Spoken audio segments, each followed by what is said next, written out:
The dark crimson streaks of sunset painted the Wyoming sky as Rose Thatcher stumbled along the dusty road leading out of Cheyenne, one hand clutching her swollen belly, the other gripping a small cloth bundle containing everything she owned in the world. She had been walking for hours, her skirts caked with dust, her throat parched, and her heart shattered into 1,000 pieces. Just that morning, she had been Mrs. Elijah Harrington, mistress of Pine Ridge Homestead. Now, as dusk settled over the plains, she was just another desperate woman with nowhere to go and a child growing inside her. Rose paused, her breath coming in short gasps as she leaned against a weathered fence post. The baby kicked, as if reminding her that she couldn't give up. Not now. Not ever. The year was 1878, and a woman alone faced dangers that made even the bravest souls tremble. But Rose had no choice.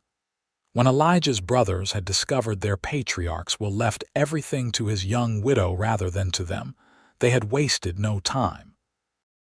The accusations had been swift and cruel that she was a fortune hunter, that the child wasn't even Elijah's, that she had somehow hastened her husband's death after his long illness. "Get off this land," Vernon Harrington had snarled, his shotgun aimed squarely at her chest. "The baby you're carrying is no Harrington, and you'll not steal what's rightfully ours." She had begged, pleaded for them to see reason. But the 3 Harrington brothers had physically removed her from the home she had lovingly tended for the past 2 years, throwing her few possessions after her, deaf to her protests that she had nursed their brother through consumption until his last breath just 2 weeks ago. Now, as the first stars appeared in the darkening sky, Rose felt the first twinge of panic. Night on the open road was dangerous, especially for a woman in her condition. She needed shelter, water, and rest in that order.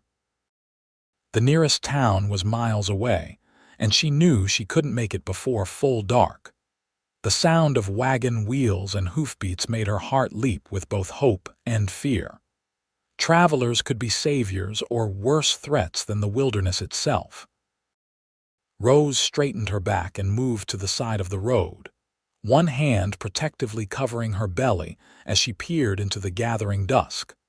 A single wagon appeared around the bend, drawn by 2 sturdy horses. The driver sat tall in the seat, his broad-brimmed hat silhouetted against the fading light. As the wagon drew nearer, Rose could make out a man with shoulders as wide as an oak door and a face weathered by sun and wind. He pulled the horses to a stop when he spotted her. "Madam." His voice was deep but gentle, tinged with concern. "You all right?" Rose fought the urge to burst into tears. "I'm managing, sir." The man studied her carefully, taking in her disheveled appearance, her obvious pregnancy, and the small bundle she clutched. "Don't seem like managing to me. Looks more like you're in a fair bit of trouble." He removed his hat, revealing tousled dark hair. "Name's Xavier O'Malley. Most folks call me Xander." "Rose Thatcher," she replied, reverting to her maiden name instinctively. The Harrington name no longer offered her protection, only pain. "Where you headed, Mrs. Thatcher? It's getting mighty dark for a lady to be walking alone." Rose swallowed hard. "I don't rightly know, Mr. O'Malley. I was put off my home today. I thought I might reach town, but—" She gestured helplessly at her swollen belly. Xander O'Malley's expression darkened. "Put off your home? In your condition?" He muttered something under his breath that sounded like a curse. "That ain't right, madam, not by any measure of decency." Rose felt her legs begin to tremble beneath her. The stress of the day, the miles of walking, and the emotional devastation were catching up to her all at once. Xander must have noticed her weakening because he was off the wagon in an instant, moving with surprising grace for such a large man. "Easy now," he said, reaching her just as her knees buckled. His strong hands caught her elbows, supporting her. "I've got you." "I'm sorry," Rose whispered, mortified by her weakness. "Nothing to be sorry for. Look, Mrs. Thatcher, I've got a wagon with plenty of room. I'm headed to my ranch about 15 miles north of here. It ain't much, but it's clean and safe. You're welcome to ride along, get yourself sorted out." Rose looked up into his face, trying to gauge his intentions. In her experience, men rarely offered help without expecting something in return. But his blue eyes were clear and direct, his expression open. There was something solid about Xavier O'Malley, something trustworthy. "Why would you help me?" she asked bluntly. "You don't know me." A small smile tugged at the corner of his mouth. "My ma would haunt me till my dying day if I left a pregnant woman on the side of the road at nightfall. Besides, seems to me you've had more than your share of unkindness today. Maybe it's time for a bit of the opposite." The baby kicked again, harder this time, as if casting its vote. Rose placed a protective hand over the movement and nodded slowly.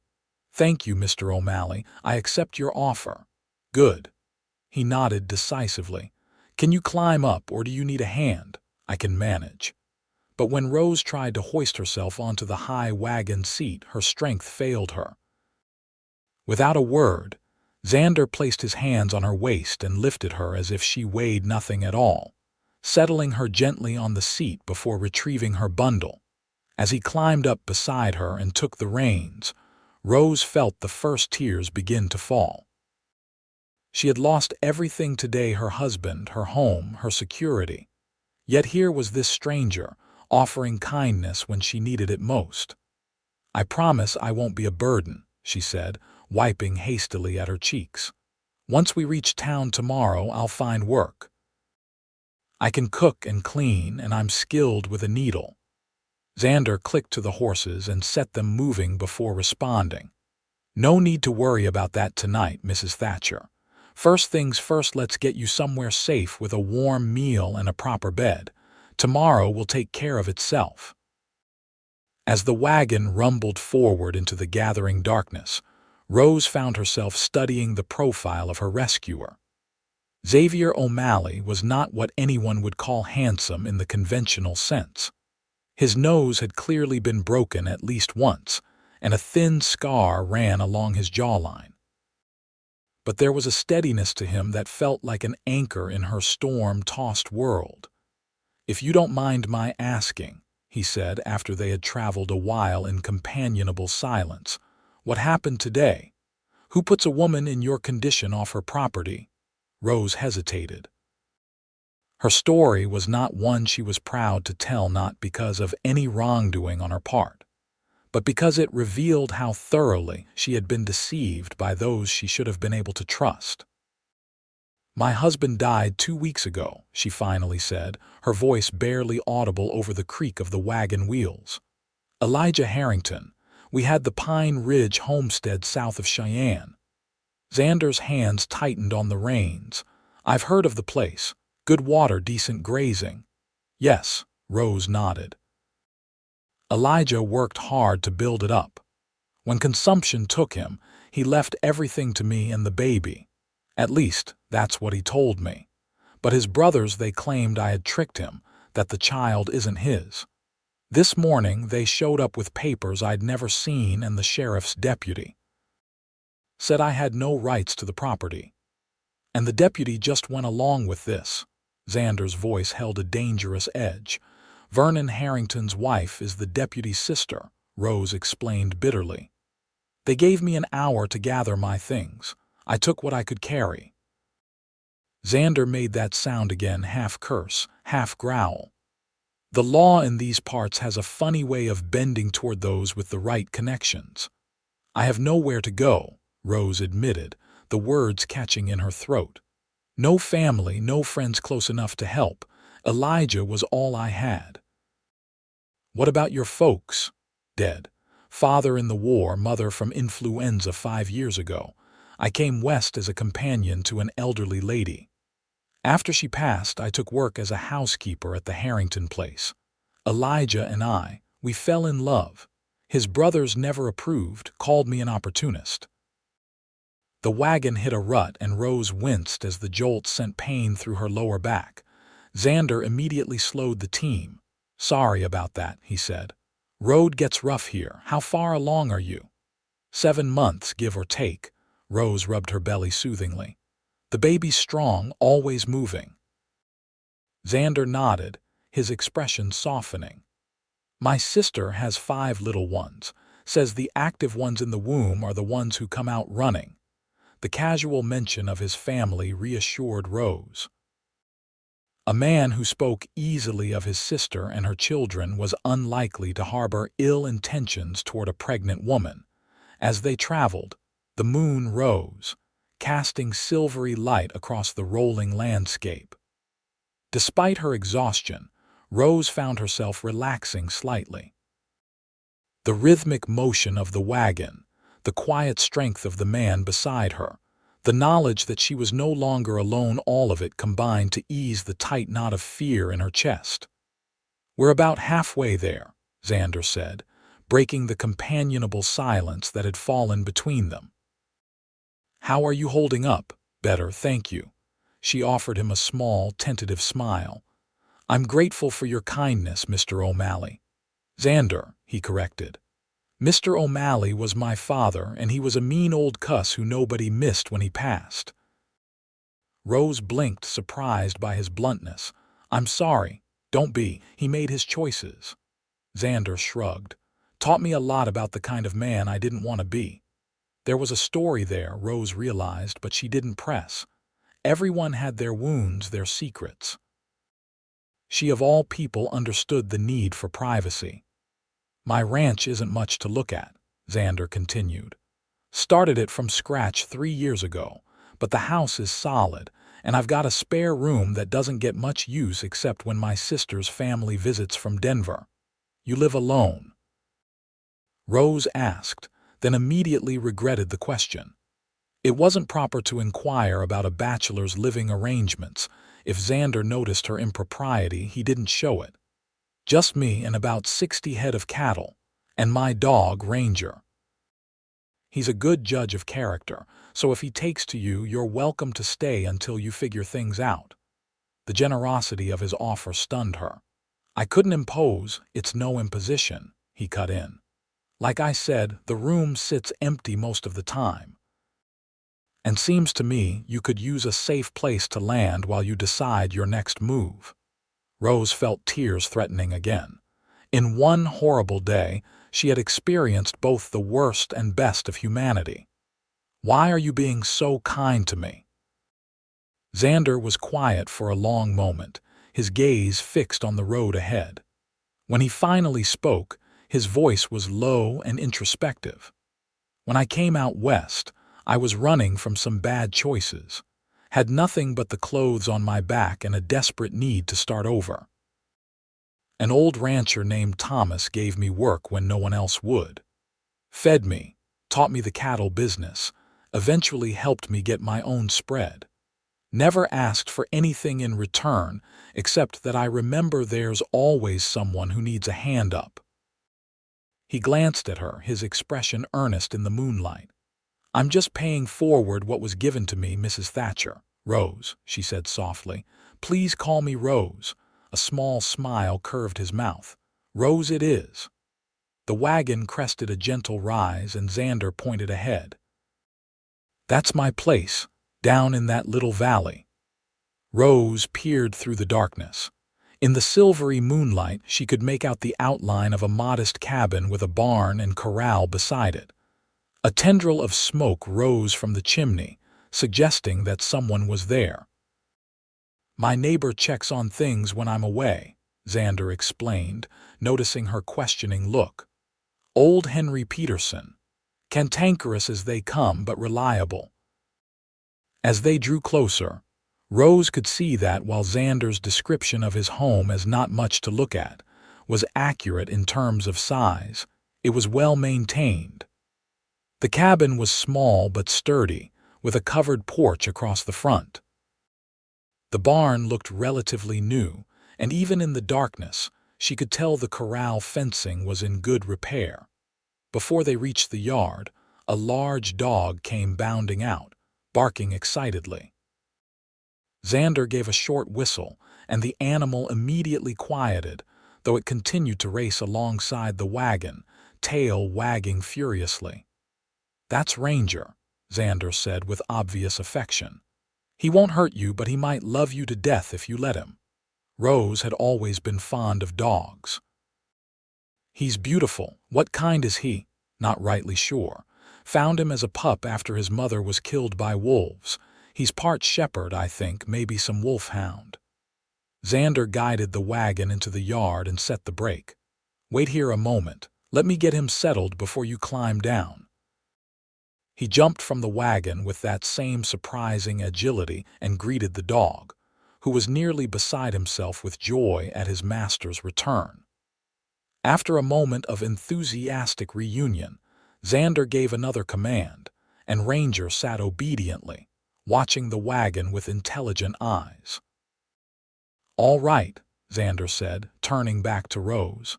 "Let me help you down." Rose was too exhausted to protest when he reached up and gently lifted her from the seat, setting her carefully on her feet. The moment she was steady, Ranger approached, his manner now cautious and curious rather than exuberant. "He can smell the baby," Xander explained. "Let him get acquainted." Rose held out her hand and Ranger sniffed it thoroughly before giving it a gentle lick.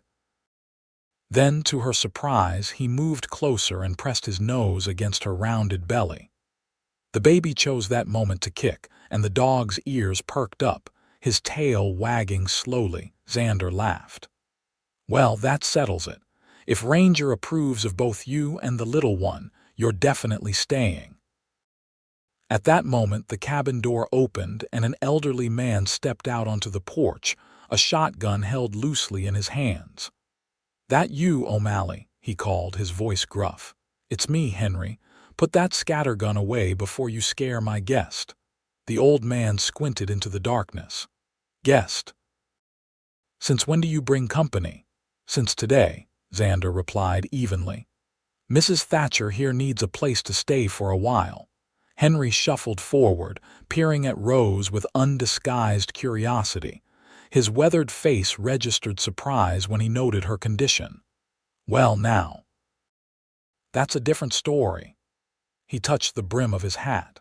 "Madam, Henry Peterson, don't mind the gun. Too many wolves been hanging around lately." "Pleased to meet you, Mr. Peterson," Rose replied politely, though she swayed slightly with fatigue. Xander noticed immediately. "Henry, can you take care of the team while I get Mrs. Thatcher inside? She's had a rough day."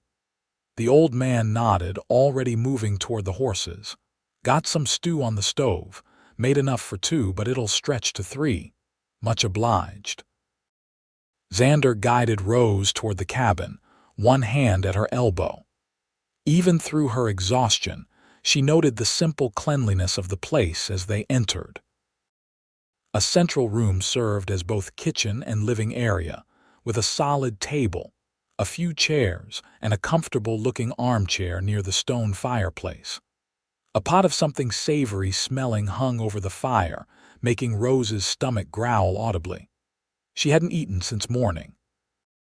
"Let me show you where you can rest," Xander said, leading her toward a door at the back of the room. He opened it to reveal a small but neat bedroom with a narrow bed, a chest of drawers, and a window covered with simple curtains. "Bathroom's out back, I'm afraid. Not much luxury out here." "It's perfect," Rose said sincerely. After the events of the day, this simple room looked like a palace. "You can wash up at the basin there." Xander indicated a pottery bowl and pitcher on the dresser. "I'll bring you some hot water and find you something clean to sleep in. My sister left some things last time she visited." "Thank you," Rose said, the words wholly inadequate to express her gratitude. Xander nodded and left her alone, closing the door behind him. Rose sank onto the edge of the bed, overwhelmed by the sudden quiet and safety.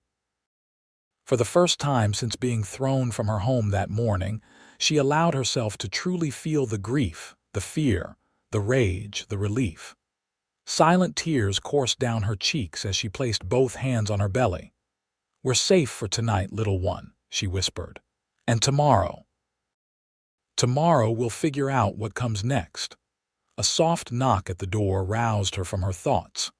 "Come in," she called, hastily wiping her cheeks. Xander entered, carrying a steaming pitcher and a folded nightgown.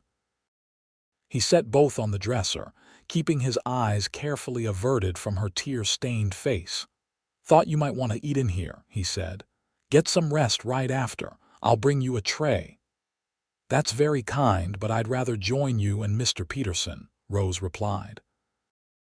"I've imposed enough without having you wait on me." Xander looked like he might argue, but then nodded. "As you wish. Take your time getting settled. Food will be ready when you are." When he had gone, Rose poured the hot water into the basin and washed her face and hands, relishing the feel of the warm water on her skin.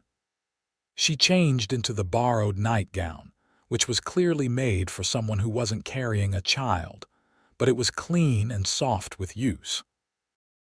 Over it, she put on her own shawl for modesty. By the time she emerged, Henry Peterson had returned from the barn and both men were seated at the table. They rose immediately when she appeared. "Please," she said, embarrassed by the formality, "don't stand on ceremony for me." "No ceremony, madam," Henry said gruffly. "Just manners." Xander held a chair for her, and Rose sank into it gratefully. The stew was simple rabbit with potatoes and carrots, but after her long, hungry day, it tasted like the finest meal she had ever eaten. She had to force herself to eat slowly and not gulp it down like a starving child. The men kept the conversation light during the meal, talking about the cattle, the weather, local news. Rose was grateful for their tact. She wasn't ready to share more of her story, and they seemed to understand that without being told. After the meal, Henry took his leave, declining Xander's offer to stay the night. "Got my own bed waiting," the old man said. "Besides, that wolf pack needs watching. They've been getting bold." When he had gone, Rose insisted on helping with the dishes despite Xander's protests. "I won't be a useless guest," she said firmly. "Not when you've been so kind." They worked in companionable silence, Rose washing the few dishes in a basin while Xander dried them and put them away. The simple domesticity of the task soothed her frayed nerves. "You should get some rest," Xander said when they had finished. "It's been a long day and you need your strength." Rose nodded, suddenly overcome by a wave of exhaustion. "I don't know how to thank you for what you've done today, Mr. O'Malley." "Xander," he reminded her gently. "And there's no need for thanks. Get some sleep, Rose. Things often look clearer in the morning light." As she settled into the narrow but comfortable bed, Rose found herself wondering about the man who had rescued her. Xavier O'Malley was clearly educated. His speech, while occasionally colored with the vernacular of the West, was that of a man who had known more refined surroundings. Yet he seemed perfectly at home on this remote ranch, living a solitary life with only his dog and cattle for company. What had driven him west? What were the bad choices he had alluded to? There was a story there, a wound perhaps not fully healed, but those were questions for another day. As sleep claimed her, Rose's last conscious thought was a prayer of gratitude for the kindness of strangers in a world that had proven so cruel. Morning came with the crowing of a rooster and the soft nickers of horses in the corral. Rose woke slowly, momentarily disoriented by the unfamiliar surroundings. The events of the previous day flooded back, bringing with them a renewed sense of loss and uncertainty, but also a strange, tentative hope. She rose carefully, her body stiff from yesterday's long walk. The baby was quiet this morning, which concerned her briefly until a solid kick reassured her that all was well. Rose dressed quickly in her own clothes, which were wrinkled but serviceable, and attempted to bring some order to her hair without a proper brush. When she emerged from the bedroom, she found Xander already up, frying bacon on the cast-iron stove. Ranger lay near the door, his head on his paws, but he rose and came to greet her, tail wagging gently. "Good morning," Xander said, glancing up from his cooking. "Sleep well." "Better than I expected," Rose admitted, reaching down to pat Ranger's head. "Thank you again for your hospitality." "Hospitality extends beyond one night," he replied. "Sit down. Breakfast is almost ready." Rose obeyed, watching as he efficiently moved around the small kitchen, turning bacon, cracking eggs into the hot fat, slicing bread for toasting. There was something oddly intimate about observing this capable man performing such domestic tasks. "I need to earn my keep," she said when he placed a plate before her. "I'm a hard worker, Mr. O'Malley Xander. I can cook, clean, mend, whatever needs doing." Xander sat across from her with his own plate. "We'll figure something out. First, let's talk about your plans. Do you have anyone who might take you in? Any friends in the territory?" Rose shook her head. "No one close. My husband was my world." She swallowed hard. "I have an aunt in St. Louis, but we haven't corresponded in years. I'm not even sure she's still alive."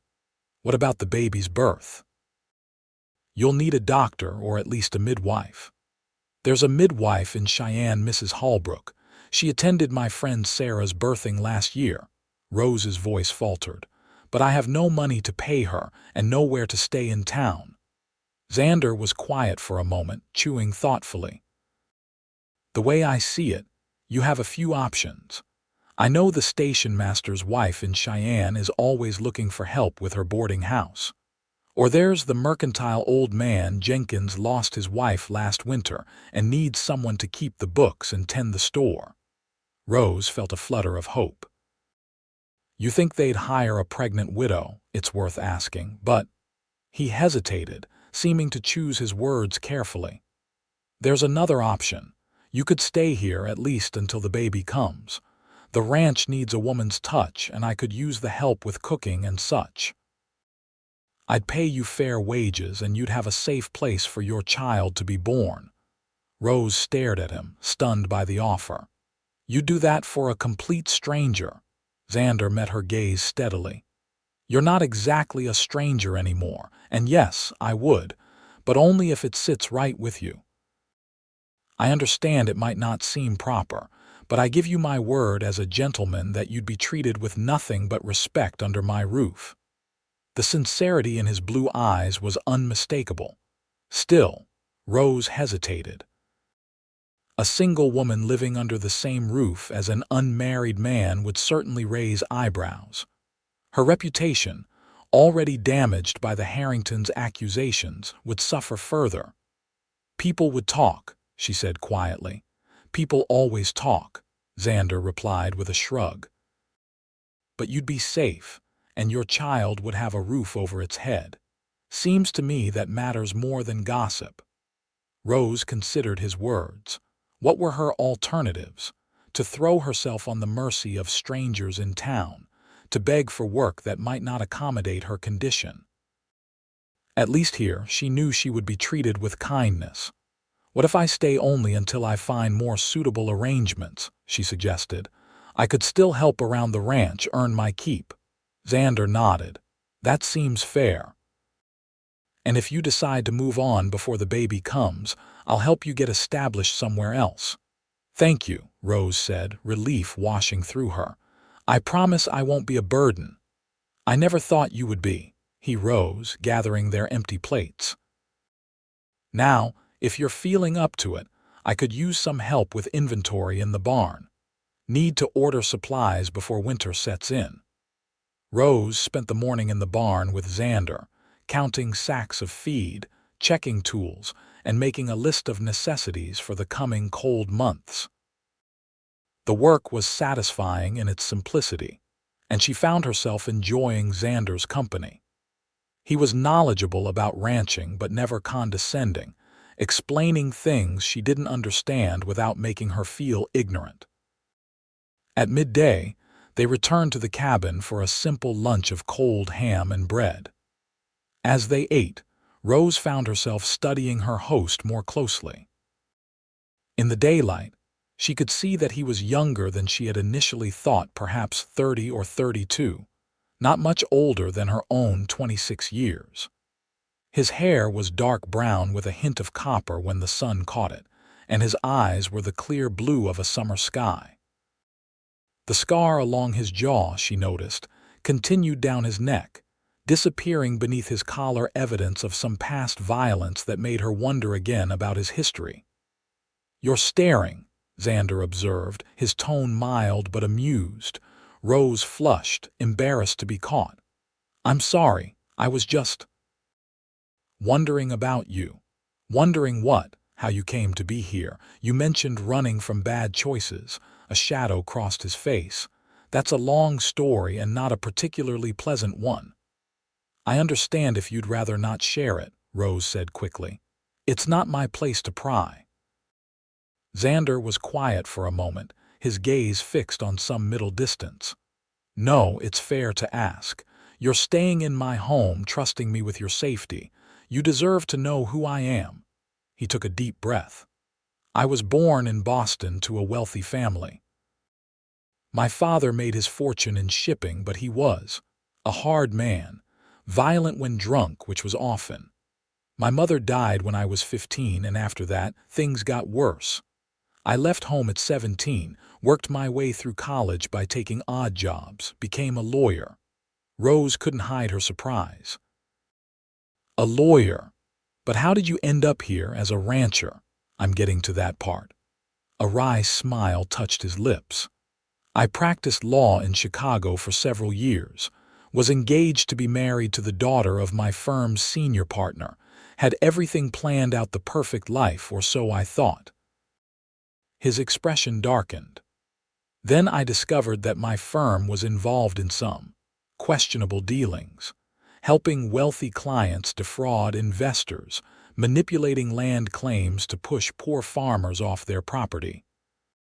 When I confronted my future father-in-law, he made it clear that my choices were simple: look the other way or lose everything, my position, my fiancé, my future." "What did you do?" Rose asked, though she suspected she knew the answer.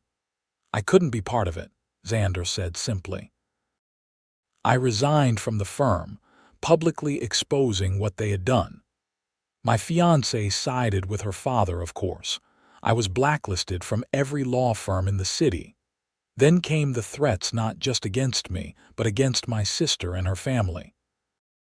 He ran a hand through his hair, the gesture betraying his discomfort with the story. "So I ran, headed west where no one knew me. Worked as a ranch hand, a logger, whatever jobs I could find. Eventually ended up working for Thomas Miller, who taught me the cattle business and helped me get this place." "That was very brave," Rose said softly. "Standing up for what was right, even when it cost you everything." Xander's laugh was short and humorless. "Some would call it foolish. I destroyed my career, lost the woman I thought I loved, put my family at risk. But you kept your integrity," Rose pointed out. "That's worth something. Maybe." His expression softened. "Anyway, that's my story. Not as dramatic as some, but it explains how a Boston lawyer ended up running cattle in Wyoming territory." Rose found herself admiring him even more than before. It took courage to walk away from a comfortable life on principle, to start over with nothing. "Thank you for telling me," she said. "It can't have been easy to share." "Easier than I expected," he admitted, looking slightly surprised at himself. "I haven't told many people about my past." The moment felt weighted with unexpected intimacy. Rose looked down at her plate, suddenly aware of how easily she had begun to trust this man she had known for less than a day. "What about you?" Xander asked, breaking the silence. "How did you come to marry Elijah Harrington?" It seemed only fair to share her own story after he had been so open with his. "As I mentioned last night, I came west as a companion to an elderly lady, Mrs. Alina Sheffield. She was a widow whose son had settled in Cheyenne. When her health began to fail, she wanted to be near him in her final years. I had been her paid companion in Philadelphia for several years, so she asked me to accompany her. Rose smiled at the memory of the spirited old woman who had been so kind to her. Mrs. Sheffield was wonderful, sharp-minded, funny, passionate about books and music. She treated me more like a granddaughter than an employee. When she passed away 3 years ago, she left me a small inheritance, not enough to live on indefinitely, but enough to give me time to find suitable employment. And that's when you went to work for the Harringtons, Rose nodded. Elijah's first wife had died in childbirth the year before, along with their baby. The house was in disarray, and he needed help managing it. I was hired as his housekeeper. She paused, remembering those early days. He was so kind, so gentle despite his grief. Over time, we became friends. He would read to me in the evenings while I mended, or we would talk about books and ideas. His brothers rarely visited the homestead. They had their own properties nearby, so we were often alone. "And you fell in love," Xander said, his voice soft with understanding. "Yes." Rose felt a familiar ache in her chest. It wasn't something either of us expected. There was a significant age difference. Elijah was 45 to my 24, but it didn't seem to matter. He proposed a year after I came to work for him. His brothers were furious, of course. They thought I was after his property. "But you weren't." "No, I loved him. He was a good man, thoughtful, considerate. We had a happy life, even though it was cut short." Rose placed a protective hand over her belly. "When we discovered I was expecting, Elijah was overjoyed. He'd always wanted children. And now his brothers have taken everything from you," Xander said, anger evident in his tone. "Have you considered fighting their claim?" "If Elijah truly intended to leave everything to you, with what resources?" Rose asked bitterly. "I have no money for lawyers, no proof beyond my word that Elijah wanted me and the baby to have the homestead. Vernon Harrington had papers I'd never seen before that left everything to the brothers. The deputy didn't even question it." Xander's jaw tightened. "That's not justice." "No, it's not, but it's the reality I'm facing." Rose sighed heavily. "All I can do now is focus on keeping myself and my baby healthy and finding a way to provide for us." "We'll figure something out," Xander promised. "For now, focus on resting and regaining your strength. The baby needs that more than anything." His use of "we" didn't escape Rose's notice, nor did the warmth it kindled in her chest. It had been only a day since this man had found her on the side of the road. Yet somehow she already trusted him more than she had trusted anyone since Elijah. That afternoon, while Xander was out checking on his cattle, Rose took it upon herself to thoroughly clean the cabin. Despite its general tidiness, it was clear that a bachelor's standards of cleanliness differed somewhat from a woman's. She scrubbed the floors, washed the windows, beat the rugs, and reorganized the kitchen shelves, finding satisfaction in the physical labor and in making herself useful.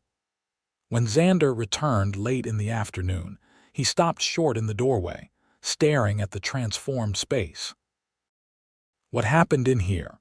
I hope you don't mind," Rose said, suddenly worried she had overstepped. "I wanted to earn my keep." His expression softened into a smile. "Mind, it hasn't looked this good since my sister's last visit, but you shouldn't have worked so hard in your condition." "Nonsense. I'm pregnant, not an invalid." Rose wiped her hands on her apron, one she had found hanging on a hook behind the door. "Besides, it felt good to be busy." Xander shook his head, but his smile remained. "Well, thank you. It looks like a proper home now." The simple compliment warmed Rose more than she would have expected. She busied herself with preparing dinner, a chicken stew with dumplings made from the supplies in Xander's well-stocked pantry, to hide the flush she could feel rising to her cheeks. As they sat down to eat, Rose found herself studying the way the fading sunlight through the window caught in Xander's hair, highlighting those copper strands among the brown.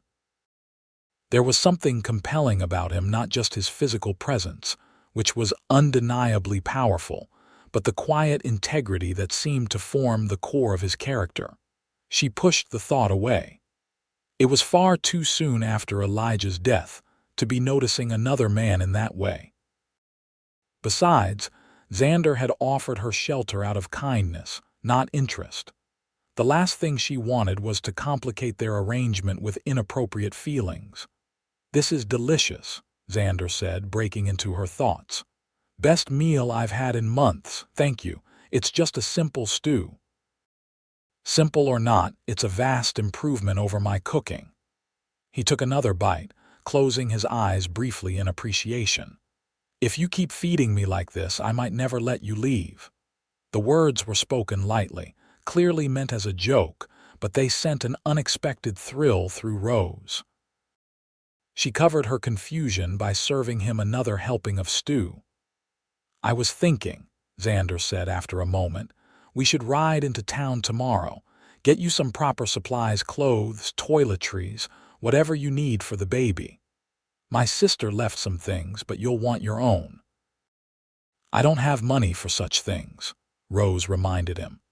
"Consider it an advance on your wages," Xander replied easily. "You're working for me now, remember, and every worker deserves proper tools and necessities." Rose wanted to argue but recognized the practicality of his suggestion. She would need appropriate clothing as her pregnancy progressed, and eventually supplies for the baby. Still, it felt strange to accept such generosity. "I'll pay back every cent," she promised. "I know you will," Xander said, his expression serious now. "I'm not offering charity, Rose. Just a fair chance to get back on your feet." The next morning, they set out for Cheyenne in Xander's wagon. Rose wore her one decent dress, a navy blue cotton that strained across her growing belly, and a borrowed shawl against the early morning chill. Ranger trotted alongside the wagon for the first mile before Xander whistled him back to guard the ranch. The journey took most of the morning, giving Rose and Xander time to talk. She learned more about his cattle operation, his plans to expand, his relationship with his sister in Denver. In turn, she shared stories of her childhood in Pennsylvania, her years as Mrs. Sheffield's companion, her dreams of someday opening a small lending library. By the time they reached Cheyenne, Rose felt as though she had known Xander for years rather than days. There was an ease between them that defied explanation, a natural rhythm to their conversation, a complementary way of thinking. The town was busy with the usual weekday activity, wagons and horses crowding the main street, shoppers moving between the various establishments, children darting here and there on errands or at play. Rose felt a momentary panic at the thought of being recognized. What if the Harrington brothers were in town? What would they say if they saw her? As if sensing her anxiety, Xander placed a reassuring hand over hers. "Don't worry, I won't let anyone bother you." His quiet confidence steadied her nerves. Rose took a deep breath and nodded, resolving not to let fear dictate her actions. Their first stop was Jenkins Mercantile, a large store that carried everything from foodstuffs to furniture. The proprietor, a thin, elderly man with spectacles perched on his nose, greeted Xander warmly. "O'Malley. Haven't seen you in town for weeks. What brings you in today?" "Supplies, Mr. Jenkins, and some things for my guest." Xander gestured to Rose, who stood slightly behind him. "This is Mrs. Rose Thatcher. She's staying at the ranch for a while, helping out with household matters." Mr. Jenkins peered at Rose with undisguised curiosity, his gaze lingering briefly on her pregnant belly before returning to her face. "Mrs. Thatcher, a pleasure. Any friend of O'Malley's is welcome here." Rose relaxed slightly at the man's friendly tone. "Thank you, Mr. Jenkins. I'm in need of some personal items and perhaps fabric for sewing." Of course, of course. Mrs. Jenkins used to handle all that, God rest her soul, but my daughter-in-law manages the dry goods section now. "Sarah," he called toward the back of the store. "Customer for you." A pretty young woman with a baby on her hip emerged from behind a display of cookware. Her face lit up when she saw Rose. "Rose Thatcher, I haven't seen you in ages." She hurried forward, shifting the baby to her other arm to give Rose an awkward half-hug. "Not since poor Elijah's funeral." "How are you? I heard about what those horrible Harrington brothers did. The whole town's talking about it." Rose flushed, painfully aware of Xander standing nearby witnessing her humiliation. "I'm managing, Sarah. It's good to see you." Sarah seemed to realize her indiscretion. "Oh, I'm sorry. That was thoughtless of me." She glanced at Xander, then back at Rose, her expression speculative. "Are you and Mr. O'Malley?" "Mrs. Thatcher is working as my housekeeper," Xander interjected smoothly. "A temporary arrangement until she decides on her future plans." Sarah nodded, though her eyes still held questions. "Well, I'm glad you found a safe place. Those Harrington men are trouble, always have been. Their poor brother must be turning in his grave at what they've done." "Sarah," her father-in-law said warningly, "perhaps you could help Mrs. Thatcher with her shopping instead of gossiping." "Of course." Sarah had the grace to look abashed. "Come with me, Rose. We have some lovely fabrics that just arrived from back east." As the women moved toward the dry goods section, Rose could feel Xander's gaze following her. She was mortified that he had witnessed the exchange, hearing the town gossip about her situation firsthand.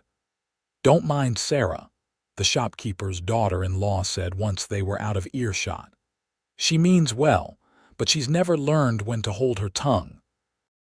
"It seems everyone knows my business," Rose said quietly. Sarah's expression was sympathetic.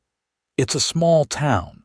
News travels fast, especially when it's about someone as respected as Elijah Harrington's widow being thrown out by his own brothers." She adjusted the baby on her hip. "For what it's worth, most folks are on your side. Vernon and his brothers have never been popular, too quick with their fists and too slow with their payments." The knowledge that the town didn't universally condemn her was somewhat comforting, though Rose still felt exposed and vulnerable. "Now," Sarah said, changing the subject, "let's find you some proper maternity dresses. When are you due?" "Late December or early January, according to the midwife." "Perfect timing. You'll need warm things for the baby." Sarah began pulling out fabrics, chattering about patterns and styles, while Rose tried to focus on the task at hand, rather than the curious glances directed her way by other shoppers. By the time they rejoined Xander at the front of the store, Rose had selected several lengths of fabric for dresses, undergarments, and baby clothes, along with ready-made stockings, a warm shawl, and various toiletries. Xander added them to his own purchases without comment, paying for everything despite Rose's whispered protests. "Remember, it's an advance," he murmured as they left the store. "You can sew it off." Their next stop was the doctor's office. Despite Rose's insistence that she felt fine, Xander was adamant that she be examined after her ordeal. "You walked miles in the heat, under extreme stress," he pointed out. "It won't hurt to make sure everything's all right with the baby." Dr. Patterson, a middle-aged man with kind eyes and a no-nonsense manner, examined Rose thoroughly while Xander waited in the outer office. "The baby seems healthy," the doctor confirmed when he had finished. "Strong heartbeat, good position. But you need rest, Mrs. Thatcher. Your pulse is rapid, and you're showing signs of exhaustion. I understand your circumstances are difficult at present, but you must prioritize your health for the sake of your child." "I will," Rose promised. Mr. O'Malley has offered me a position as his housekeeper with light duties only. Dr. Patterson raised an eyebrow. O'Malley, the rancher north of town. Yes, do you know him? Everyone knows O'Malley, keeps to himself mostly, but he's respected, fair in his dealings, generous when someone's in need. The doctor packed away his instruments. You could do worse for a protector, Mrs. Thatcher. He's my employer, not my protector, Rose corrected, though the distinction felt somehow artificial even as she said it. As you say. Dr. Patterson's expression was neutral. In any case, I want to see you monthly until the baby comes. And I've written down the name of a good midwife who can attend the birth when the time comes. When they had finished at the doctor's office, Xander suggested lunch at the hotel dining room. Rose hesitated, worried about being seen in such a public place, but hunger won out over caution.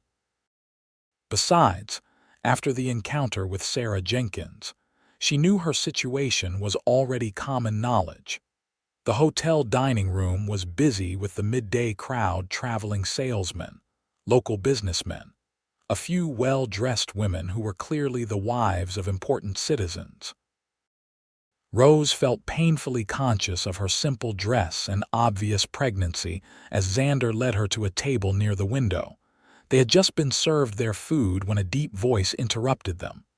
Well, if it isn't the grieving widow. Rose froze, her fork halfway to her mouth. She knew that voice. Looking up, she found herself staring into the cold eyes of Vernon Harrington. Beside him stood his younger brother James, his expression a mixture of contempt and embarrassment. Didn't take you long to find another man to support you, did it? Vernon continued, his voice carrying across the room. Conversations at nearby tables faltered as people turned to watch the confrontation. Xander rose slowly from his seat, his posture relaxed, but somehow menacing. Is there a problem here? Vernon eyed him dismissively. This isn't your concern, Cowboy. This is between me and my brother's widow. The lady is with me, Xander said, his voice deceptively calm. That makes it my concern. Lady, Vernon snorted. That's generous. Did she tell you she seduced my brother when she was supposed to be caring for him, convinced him to marry her when he was too sick to know better? And now she's carrying God knows whose bastard and trying to pass it off as a Harrington to steal our family property. Rose felt as though she had been physically struck. The vicious words, spoken so publicly, burned like acid. Around them, the dining room had gone completely silent. I suggest, Xander said, his voice low and dangerous now, that you apologize to Mrs. Thatcher immediately. Vernon laughed. Or what, Cowboy? Or I'll demonstrate why insulting a lady in my presence is a very poor decision. Vernon, James murmured, tugging at his brother's sleeve. Let's go. This isn't the place. Listen to your brother, Xander advised. Walk away now while you still can. Something in his tone must have penetrated Vernon's arrogance. The older man hesitated, reassessing the tall figure before him. Xander O'Malley was not a small man, and though his manner was controlled, there was no mistaking the leashed violence in his stance. This isn't over, Vernon muttered, but he allowed James to pull him away. As they left, he shot one final venomous glance at Rose. Don't think you've seen the last of us, woman. That brat you're carrying will never bear the Harrington name. When they had gone, Xander returned to his seat, his expression grim. Around them, conversation gradually resumed, though Rose could feel curious eyes still upon them. I'm sorry, she whispered, mortified by the scene. I've brought nothing but trouble to you. You have nothing to apologize for, Xander replied firmly. Those men are the ones who should be ashamed. Rose couldn't bring herself to eat after that. The food that had seemed so appetizing moments before now turned her stomach. Xander, noticing her distress, quickly settled their bill and escorted her from the dining room. Outside, In the relative privacy of the hotel's side porch, Rose finally gave in to the emotions she had been suppressing. Tears spilled down her cheeks as she pressed a hand to her mouth to stifle her sobs. "Don't let them win," Xander said quietly, offering her his handkerchief. "That's what they want to break you down, make you feel worthless." "But what if they're right?" Rose choked out. "What if I did take advantage of Elijah's illness?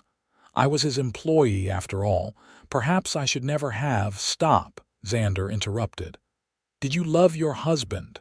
"Yes, of course." "Did he love you?" "He said he did. I believe he meant it." "Then nothing else matters." Xander's blue eyes held hers, intense and unwavering. "Love isn't something to be ashamed of, Rose. And from what you've told me of Elijah Harrington, he wasn't a man easily fooled or manipulated. If he chose you as his wife, it was because he saw your true worth." His words were like a balm to her wounded spirit. Rose took a deep breath, wiping away her tears. "Thank you for defending me, for believing in me." "Always," Xander said simply, and something in the way he said it made her heart flutter strangely. They completed the rest of their errands in thoughtful silence, purchasing additional supplies at the feed store, mailing a letter to Xander's sister in Denver, ordering a few books that Rose had expressed interest in reading. By mid-afternoon, they were heading back toward the ranch, both lost in their own reflections. About halfway home, Xander finally broke the silence. "I've been thinking about what happened in town. Those Harrington brothers won't give up easily. They seem determined to make your life difficult."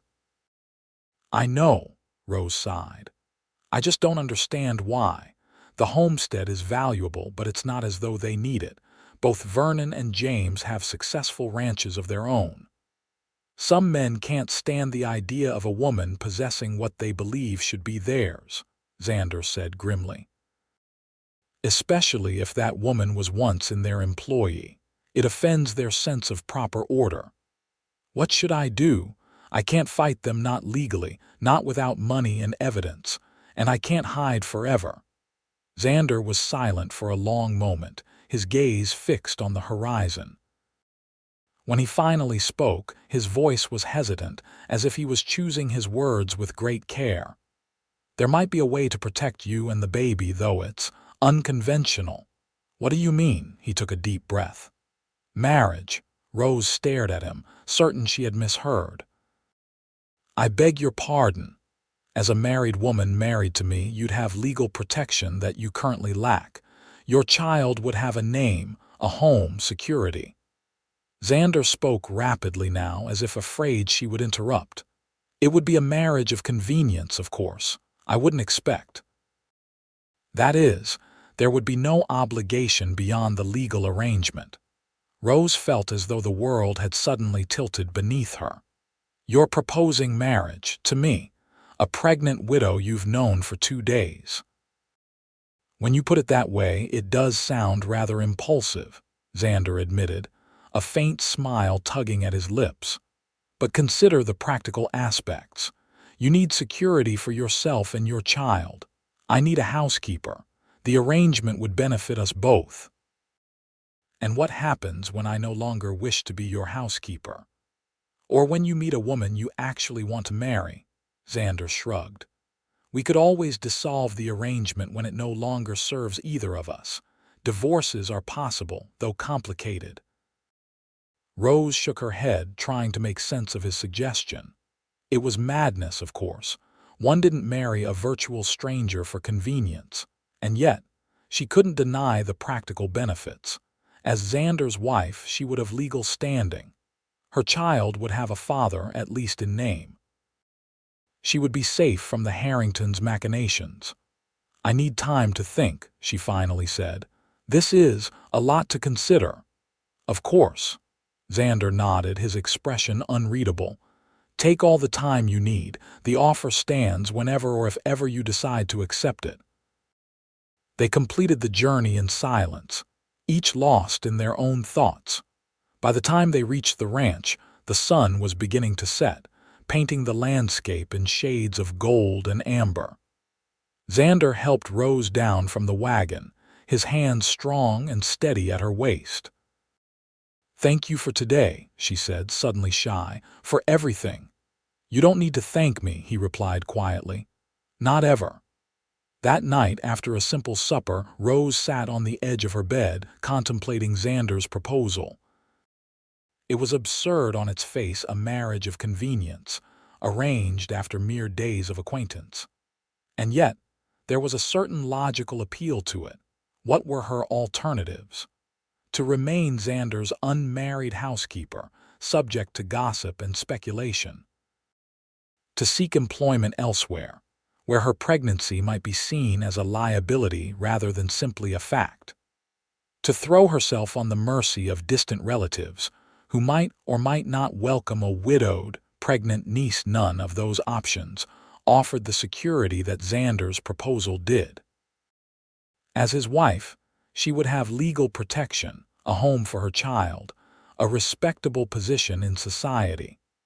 It was a practical solution to a desperate situation, but marriage was supposed to be more than practical. It was supposed to be based on love, on mutual affection and desire. Her marriage to Elijah, though brief, had been genuine in that regard. Could she enter into a union knowing it lacked that essential component? And yet, there was something about Xavier O'Malley that intrigued her, drew her to him in a way she couldn't quite articulate. His quiet strength, his unwavering integrity, his unexpected gentleness, all of these qualities appealed to her. Under different circumstances, might she have come to care for him naturally? Rose placed a protective hand over her rounded belly, feeling the baby shift beneath her palm. "What would your father advise, little one?" she whispered. "Would he want me to accept this strange proposal for your sake, or would he consider it a betrayal of what we shared?" The baby kicked in response, offering no clear answer. Rose sighed, lying back against the pillow. She would not decide tonight. Such a momentous choice deserved careful consideration, prayer, and reflection. Tomorrow would be soon enough to give Xander her answer. The next morning dawned clear and crisp, with a hint of autumn in the air. Rose woke early, her mind still turning over the question of Xander's proposal. She dressed quickly and made her way to the kitchen, intending to start breakfast before Xander returned from his morning chores. To her surprise, he was already there, standing at the stove frying bacon. He looked up when she entered, a small smile softening his features. "Good morning. Sleep well?" "Yes, thank you." Rose moved to the sideboard, beginning to gather ingredients for biscuits. "You should have woken me. I'm supposed to be earning my keep." "You needed the rest," Xander replied simply. "Besides, I'm not completely helpless in the kitchen, just mostly helpless." His self-deprecating humor made her smile despite her lingering uncertainty. They worked together in comfortable silence, each respecting the other's space while moving in a natural rhythm around the small kitchen. As they sat down to eat, Rose finally gathered her courage. "I've been thinking about your proposal." Xander looked up, his expression carefully neutral. "And I have questions." "Of course. If we were to marry," Rose said, the words still feeling strange on her tongue, "what exactly would you expect from me? Besides the housekeeping duties, I mean." Xander set down his fork, giving the question his full attention. "I would expect you to be comfortable, safe, and respected in my home. I would expect us to build a partnership based on mutual trust and consideration. I would expect to provide for you and your child as if you were my own family, because legally you would be. And physical aspects." Rose felt her cheeks warm at the directness of her own question, but it needed to be asked. "There would be none unless you wished it," Xander said firmly. "I'm not offering marriage as a way to get you into my bed, Rose. I'm offering it as a practical solution to a difficult situation." Rose nodded, somewhat reassured. "And when the baby comes?" I would recognize the child as my ward, provide for its upbringing, education, everything a father would normally provide. A slight smile touched his lips. I've always wanted children. Being a stepfather, even in name only, would be a privilege, not a burden. What if, someday, you meet someone you truly wish to marry, someone you love? Xander's gaze held hers, steady and unwavering. I'm not a man who makes commitments lightly, Rose. If I marry you, I won't be looking elsewhere. But if circumstances change and you wish to dissolve the arrangement, I would not stand in your way. It was a generous offer, more generous than she had any right to expect from a man she had known less than a week. Yet something in his tone, in the steadiness of his gaze, gave her confidence in his sincerity. I need a little more time, she said finally. A few more days to be certain. Take all the time you need, Xander replied. The offer won't expire. Over the next few days, Rose found herself watching Xander more closely, evaluating him as a potential husband rather than simply a benefactor. She noted the gentle way he treated his animals, the respect he showed to old Henry Peterson when the neighbor visited, his patience in explaining ranch operations to her when she expressed interest. He was a complex man, educated and articulate, yet comfortable with the physical demands of ranch life. Sometimes she caught glimpses of the lawyer he had been in the precise way he spoke, the careful consideration he gave to problems. Other times, he was pure cowboy, tracking a missing calf, mending fences with calloused hands, breaking a wild horse with firm but kind persistence. Could she see herself married to such a man? Even in a marriage of convenience, they would be sharing a home, a life, a future. Their relationship would inevitably become intimate in non-physical ways, the daily rituals of living, the shared meals, the conversations beside the fire in the evenings. On the fourth day after his proposal, Rose made her decision. She found Xander in the barn, repairing a saddle. He looked up when she entered, his hands stilling on the leather. I've made up my mind, Rose said without preamble. I'll marry you if the offer still stands. Xander set aside the saddle, wiping his hands on a rag as he rose to face her. It stands. Are you certain? As certain as I can be, given the circumstances. Rose met his gaze directly. It's a practical arrangement that benefits us both, and I trust you, Xander. I believe you're a good man who will keep his word. I will, he promised, his voice low and serious. You'll never have cause to regret this decision, Rose. I swear it. There was a moment of awkward silence, neither quite sure how to proceed. Then Xander cleared his throat. We should probably make arrangements soon. The preacher comes through town every other Sunday. That gives us 4 days to prepare. So soon? Rose hadn't considered the logistics. The sooner we establish the legal protection of marriage, the better, Xander pointed out, especially given your encounter with the Harrington brothers. He was right, of course. The whole point of this arrangement was to secure her position legally, and yet the imminent reality of becoming Mrs. Xavier O'Malley was suddenly daunting. What will people say? She wondered aloud. A widow remarrying so quickly, already carrying another man's child. People will talk regardless, Xander said pragmatically. They're already talking based on what we heard in town. At least this way their gossip can't harm you legally. Rose nodded, acknowledging the truth of his words. Then yes, this Sunday would be fine. I can alter one of my dresses to fit by then. Xander smiled, and there was something in his expression, a warmth, a tenderness that made her heart beat a little faster. I look forward to it, Rose. The next few days passed in a flurry of preparation. Rose sewed frantically, altering a navy blue dress to accommodate her pregnancy while making it suitable for a wedding, however simple. Xander rode into town to speak with the circuit preacher and file the necessary paperwork. They cleaned the cabin thoroughly, rearranging furniture to create a more comfortable shared living space.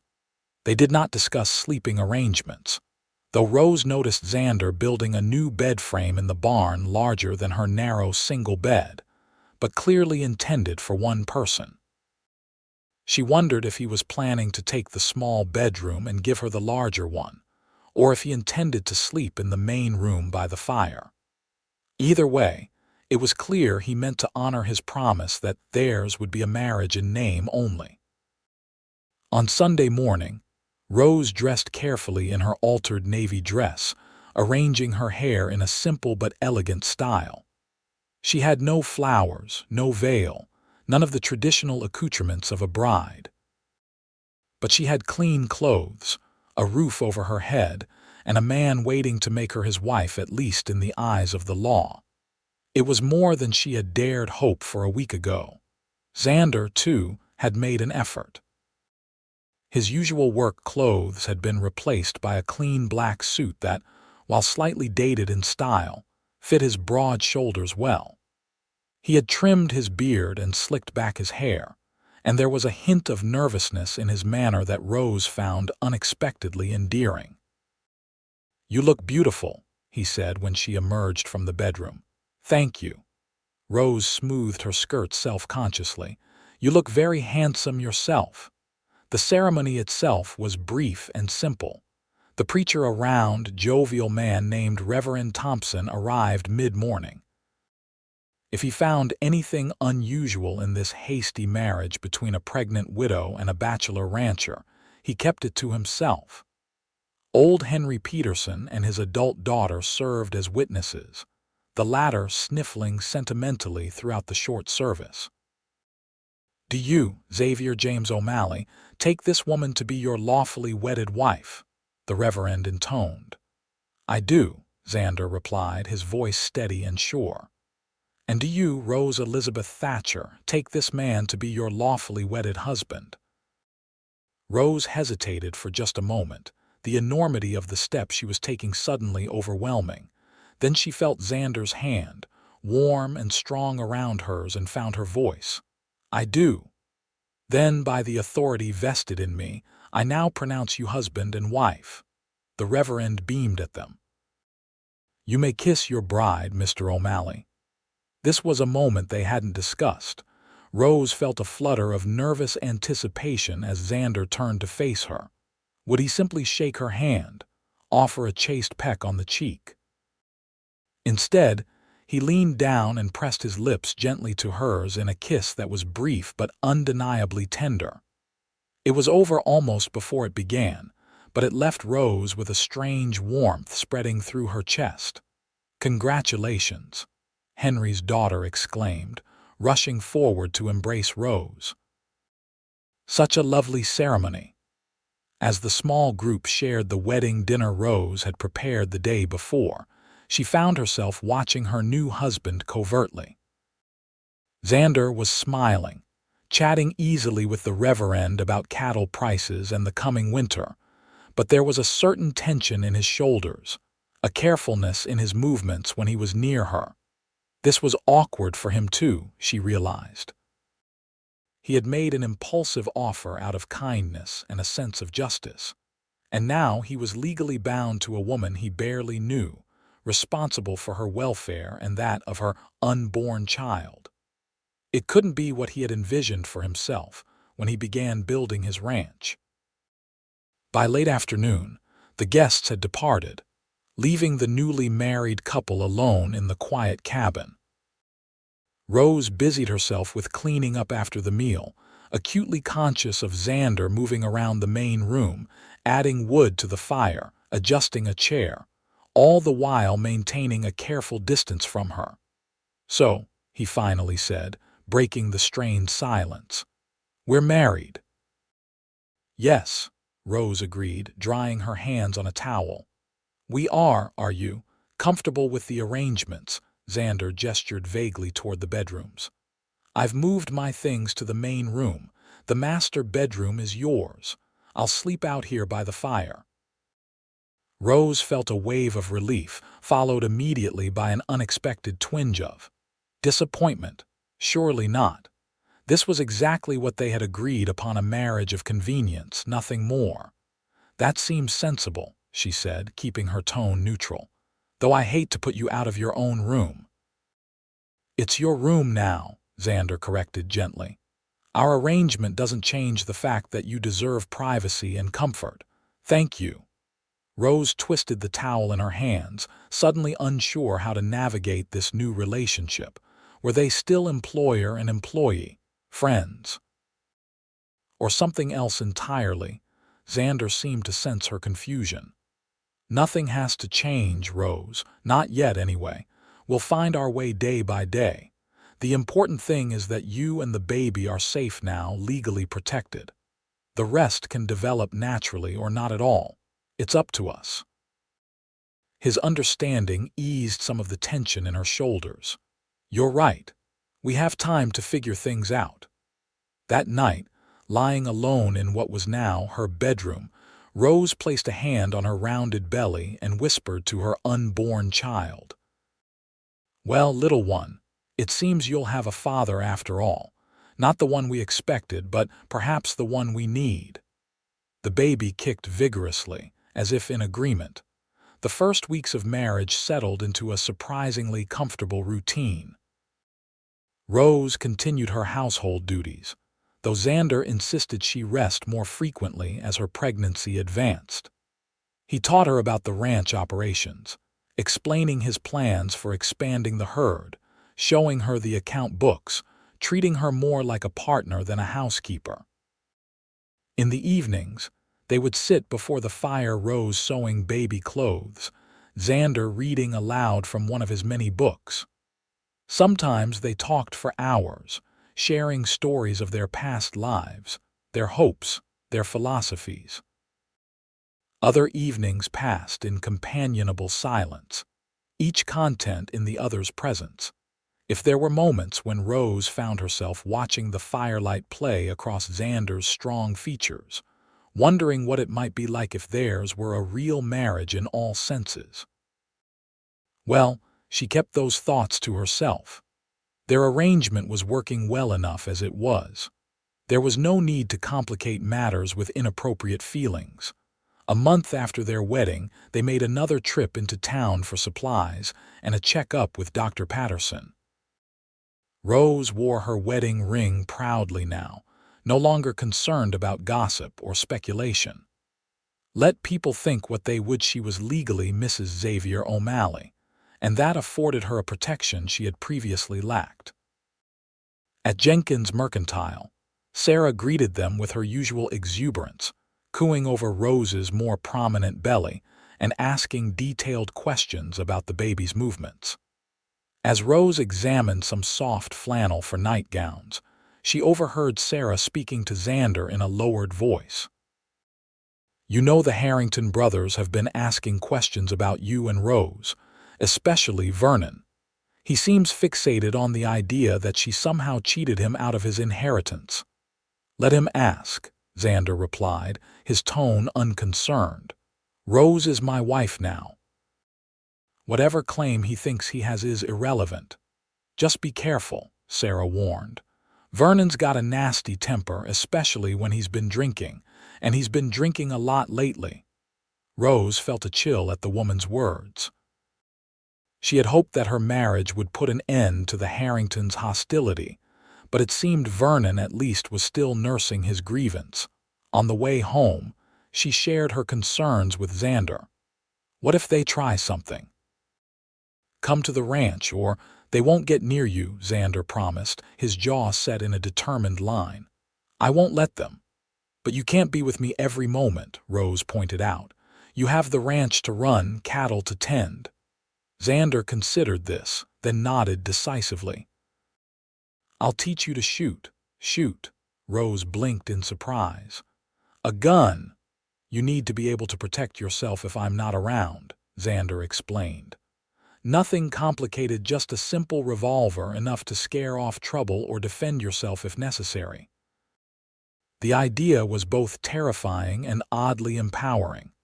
Rose had never handled a firearm in her life, but she understood the practicality of Xander's suggestion. A woman alone on a remote ranch needed to be self-sufficient in all ways, including self-defense. "All right," she agreed. "Teach me." The shooting lessons began the next day.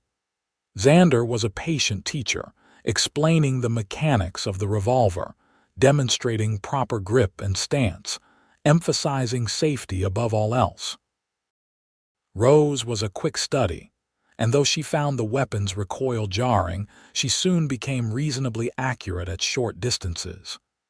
"You're a natural," Xander praised when she hit the tin can target 3 times in a row. "Keep practicing, and you'll be out-shooting me before long." Rose doubted that very much, but she was pleased with her progress nonetheless. There was something satisfying about mastering a new skill, especially one that might prove vital to her safety and that of her child. As her pregnancy progressed into the 7th month, Rose found herself increasingly grateful for Xander's practical support. He built a cradle for the baby, fashioning it from pine with careful, precise joinery. He rode to town regularly to fetch books on childbirth and infant care that Rose had requested. He even arranged for Mrs. Holbrook, the midwife, to visit the ranch and familiarize herself with the layout in preparation for the birth. "You've thought of everything," Rose remarked one evening as they sat on the porch, watching the sunset paint the distant mountains in shades of purple and gold. "Most men wouldn't be so involved." Xander shrugged, uncomfortable with the praise. "It's practical, that's all. Better to be prepared." But Rose knew it was more than practicality. It was consideration, thoughtfulness, a genuine concern for her well-being and that of her child. In the 2 months since their hasty wedding, Xander had proven himself not just a provider but a friend, reliable, supportive, unexpectedly tender in his quiet way. And if sometimes, she caught him looking at her with an expression that hinted at deeper feelings. Well, perhaps that was just her imagination or wishful thinking. Winter came early that year, with the first snow falling in mid-November. Rose, now in her 8th month, found the cold aggravated the aches in her back and hips. Xander noticed her discomfort and took to heating bricks in the fire, wrapping them in flannel for her to place against her sore spots in the evenings. "My sister swore by these during her last pregnancy," he explained, placing a warm brick behind Rose's lower back as she sat in the armchair. "Said it was the only thing that let her sleep through the night." "Your sister was right," Rose sighed as the heat penetrated her aching muscles. "That feels wonderful." Xander's hand lingered on her shoulder, a brief, comforting touch before he moved away to tend the fire. These small moments of physical contact had become more frequent lately, a hand at her elbow when she navigated the icy porch steps, fingers brushing as he passed her a cup of tea, the gentle pressure of his palm against the small of her back when she'd stood too long at the stove. Each touch was proper, respectful, and yet Rose found herself increasingly aware of them, appreciative of the simple human connection they represented. In her previous marriage, she had known the more intimate aspects of physical affection. Since Elijah's death, she had assumed that part of her life was over, at least for the foreseeable future. Now she wasn't so sure. That night, as a howling blizzard raged outside, Rose woke to sharp, cramping pain in her abdomen. She gasped, sitting upright in bed, her hands flying to her swollen belly. Too soon, she thought frantically. It's too soon. Another cramp seized her and she cried out involuntarily. Almost immediately there was a knock at her door. "Rose, are you all right?" Xander's voice was sharp with concern. I think something's wrong with the baby," she managed through gritted teeth. The door opened, and Xander was at her side in an instant, lighting the bedside lamp. His expression was calm, but she could see the worry in his eyes. "Tell me what you're feeling," he said, his voice steady despite his obvious concern. "Cramps, sharp like knives." Rose clutched her belly as another pain rippled through her. "It's too early, Xander. The baby isn't due for at least 3 more weeks." Xander placed a gentle hand on her forehead. "You're warm. How long have the pains been coming?" "I don't know. I just woke up." Rose tried to breathe through the discomfort. "Do you think it's the baby coming? Maybe. Or it could be false labor." Xander's brow furrowed in thought. "My sister had something similar with her second." The doctor had her drink lots of water and rest on her left side. He helped her shift position, propping pillows behind her back and beneath her belly. Then he hurried to fetch water and more warm bricks for her aching back. For the next hour they waited, timing the contractions, which seemed to be irregular and eventually began to space further apart. By dawn they had stopped altogether, leaving Rose exhausted but relieved. "False alarm," she murmured as sunlight began to filter through the window. "Thank God." Xander, who had spent the night in a chair beside her bed, reached out to squeeze her hand. "Try to rest now. I'll take care of the morning chores." As he rose to leave, Rose caught his hand. "Xander, thank you for staying with me." He looked down at their joined hands, then back to her face. Something shifted in his expression, a softening, a vulnerability she hadn't seen before. "I'll always stay with you, Rose," he said quietly, "for as long as you need me." The simple declaration, spoken in the gray light of early morning, stirred something deep within her. This was more than their practical arrangement, more than convenience or protection. This was caring. Perhaps even something deeper. As December progressed, bringing Christmas closer, Rose found herself reflecting on the extraordinary changes the past months had brought. This time last year, she had been newly married to Elijah, blissfully unaware of the tragedy that awaited them. Now she was a widow, pregnant, and remarried to a man she had known less than 3 months. And yet, improbable as it seemed, she was happy. The ranch had become home, Xander a trusted companion.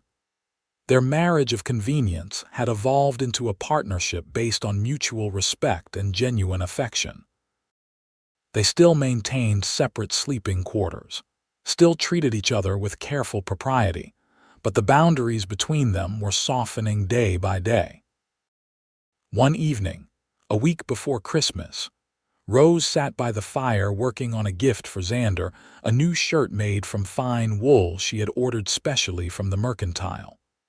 Xander was outside, checking on the livestock one last time before the night's expected snowfall. As she sewed, Rose found herself imagining a future beyond the baby's birth next spring, next summer, years ahead. Would they continue this careful dance of almost intimacy indefinitely? Would Xander eventually want more from their marriage? Did she? The door opened, admitting a blast of cold air, and Xander, his coat dusted with snow, his cheeks ruddy from the chill. He stamped his boots on the mat and hung his coat by the door, offering Rose a warm smile. "Fire looks inviting," he remarked, crossing to stand before the hearth, extending his hands to the warmth. "How are the animals?" Rose asked, setting aside her sewing discreetly. "Settled for the night. Brought the pregnant heifer into the barn. She's close to her time." Xander glanced at her with a teasing smile. "Not unlike someone else around here," Rose laughed, rubbing her enormous belly. "I feel like I've been pregnant forever. Dr. Patterson says it could be any day now." "Are you nervous?" Xander asked, taking a seat in the chair opposite hers. "A little," she admitted. "Not about the birth itself. Women have been having babies since the beginning of time. But about being a mother, it's such an enormous responsibility." "You'll be wonderful," Xander said with such confidence that Rose couldn't help but believe him. "You're already so protective, so loving. The baby is lucky to have you. And you," Rose added softly. "The baby is lucky to have you too." Xander's expression turned serious. I've been meaning to ask you about that. When the child is born, what would you like them to call me? It was a question Rose hadn't considered, though perhaps she should have. I don't know. What would you be comfortable with? I'd be honored if the child called me father, Xander said, his voice low but steady. But only if you're comfortable with that. I'd never try to replace Elijah in your heart or in your child's life. Rose felt tears spring to her eyes at his sensitivity. I think Elijah would be grateful knowing his child has a father to guide and protect them. So yes, I would like that. Xander nodded, visibly moved by her acceptance. Thank you. The moment stretched between them, charged with emotion neither seemed quite ready to name. Finally, Xander cleared his throat. I have something for you, an early Christmas gift. He rose and went to the small desk in the corner, retrieving an envelope from the drawer. I was going to wait, but now seems like the right time. He handed her the envelope, watching anxiously as she opened it. Inside were legal papers, official-looking documents with elaborate seals. Rose scanned them, her confusion gradually giving way to astonishment. These are property deeds. In my name, and the baby's, Xander confirmed. I've put the ranch in both your names. If anything happens to me, you and the child will own everything outright. Rose stared at him in disbelief. But this is your home, your livelihood. Why would you? Because you're my wife, Xander said simply. And the baby is my child in every way that matters.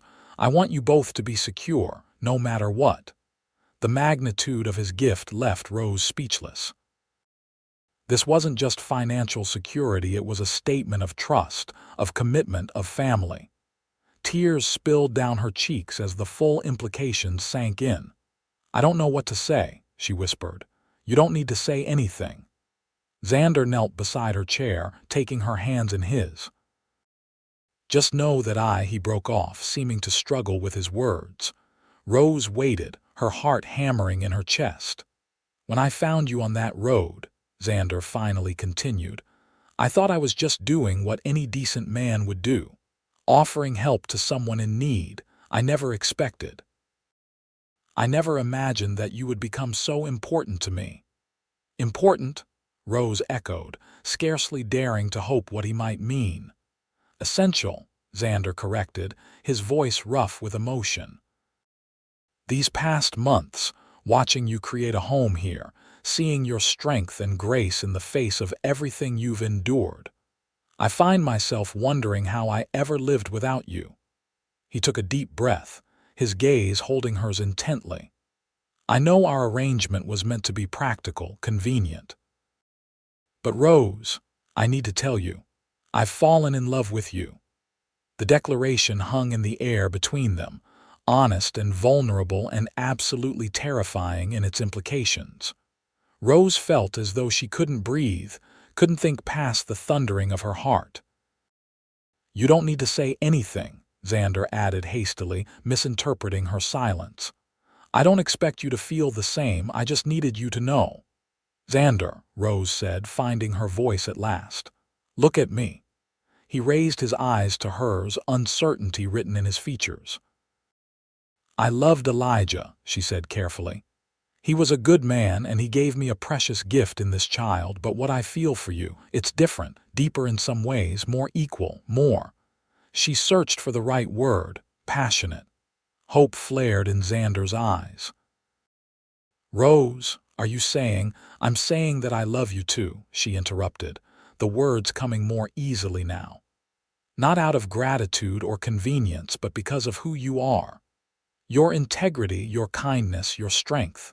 I love you, Xavier O'Malley. For a moment, neither moved, as if afraid to break the spell of the confession.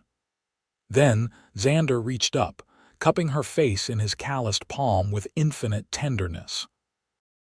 He leaned forward slowly, giving her every opportunity to pull away, and when she didn't, he kissed her, not the brief, chaste kiss of their wedding day, but a real kiss, full of longing and promise and barely restrained passion.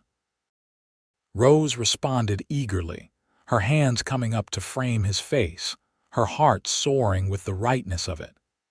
This was what had been building between them all these months, not just friendship or compatibility, but love in its truest form.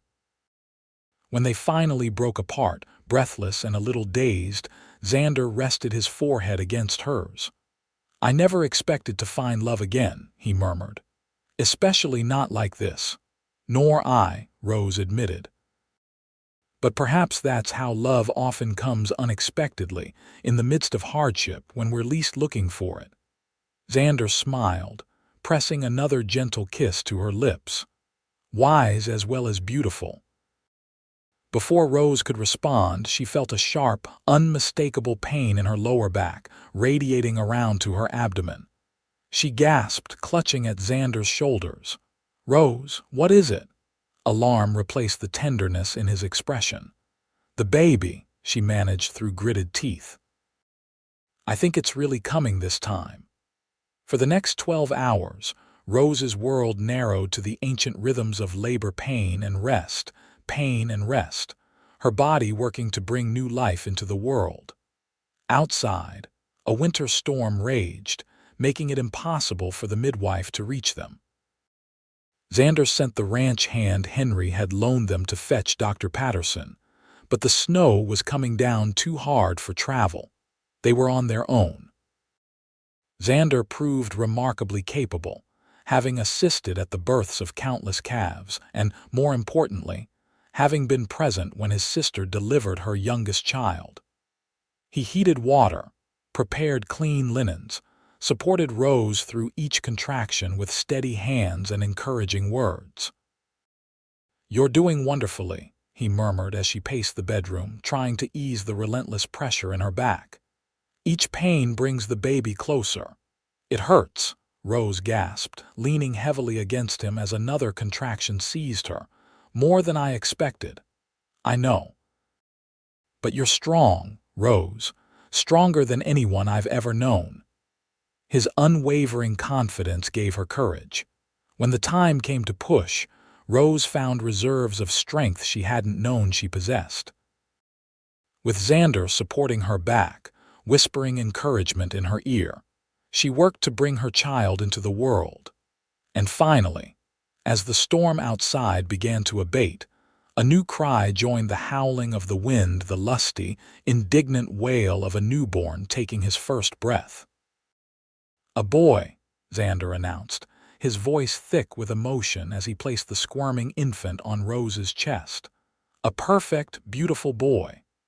Rose gazed down at her son through tears of joy and exhaustion. He was red-faced and wrinkled, with a shock of dark hair and tiny fists that waved angrily at the cold, bright world he'd entered. He was the most beautiful thing she had ever seen. "Hello, little one," she whispered, tracing a gentle finger down his cheek. "We've been waiting for you." Xander sat beside them on the bed, his expression a mixture of awe and tenderness as he watched the baby root instinctively against Rose's chest. "He's amazing," he breathed. "You're amazing." Rose looked up at the man who had rescued her from the side of the road, offered her shelter and protection, given her his name and now, unexpectedly, his heart. "We did it," she said softly. "Together." "Together," Xander agreed, bending to press a kiss to her forehead. "Always." As the baby latched and began to nurse, Rose felt a profound sense of rightness wash over her. This was her family now, this strong, honorable man and this tiny, perfect child. Not the family she had expected or planned for, but the one she needed. The one that had found her when she was most lost. "What will you name him?" Xander asked, his finger caught in the baby's surprisingly strong grip. Rose considered the question carefully. She had thought she might name a son after Elijah, but now that seemed like looking backward rather than forward. This child deserved his own identity, his own story. "Thomas," she decided, after the man who helped you start over, and Elijah for his father who never got to hold him. She glanced up at Xander. "Thomas Elijah O'Malley, if that's all right with you." Xander's eyes shone with emotion. It's perfect. Thomas would be honored, and so am I. In the days that followed, as Rose recovered from the birth and they adjusted to life with a newborn, their newfound love deepened and strengthened. Xander proved to be a natural father, as comfortable rocking the baby in the middle of the night as he was mending fences or breaking horses.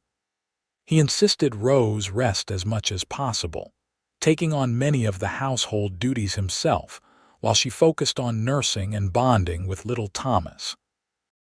When the roads finally cleared enough for travel, Dr. Patterson visited to check on mother and baby, pronouncing both healthy and thriving. The midwife, Mrs. Holbrook, arrived soon after, bringing gifts from the women of Cheyenne, handmade blankets, tiny clothes, preserved fruits for the new mother.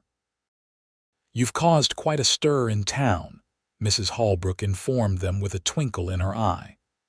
"The pregnant widow who married her rescuer and had her baby in a blizzard. It's like something out of a novel." Rose laughed, cradling Thomas against her shoulder. "It does sound rather dramatic when you put it that way."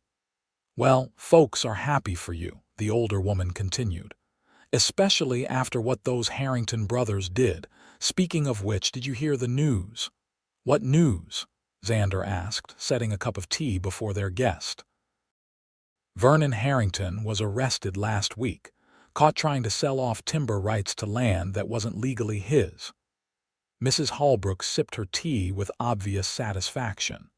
"Seems he's been doing it for years, claiming parcels that belong to others, forging documents. The federal marshal's been building a case against him for months." Rose and Xander exchanged shocked glances. "What about his brothers?" Rose asked. "James claims he knew nothing about it, but he's cooperating with the investigation." "The youngest one, Samuel, apparently was involved and is facing charges too." The midwife shook her head disapprovingly. "The marshal found a whole cache of forged documents in Vernon's office, including what appears to be a falsified will for your late husband, Mrs. O'Malley." "So I was right," Rose whispered, the vindication bittersweet.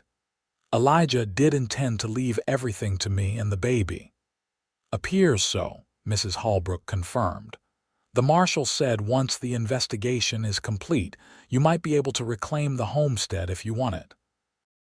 Later, after the midwife had departed and Thomas was sleeping peacefully in his cradle, Rose and Xander discussed this unexpected development.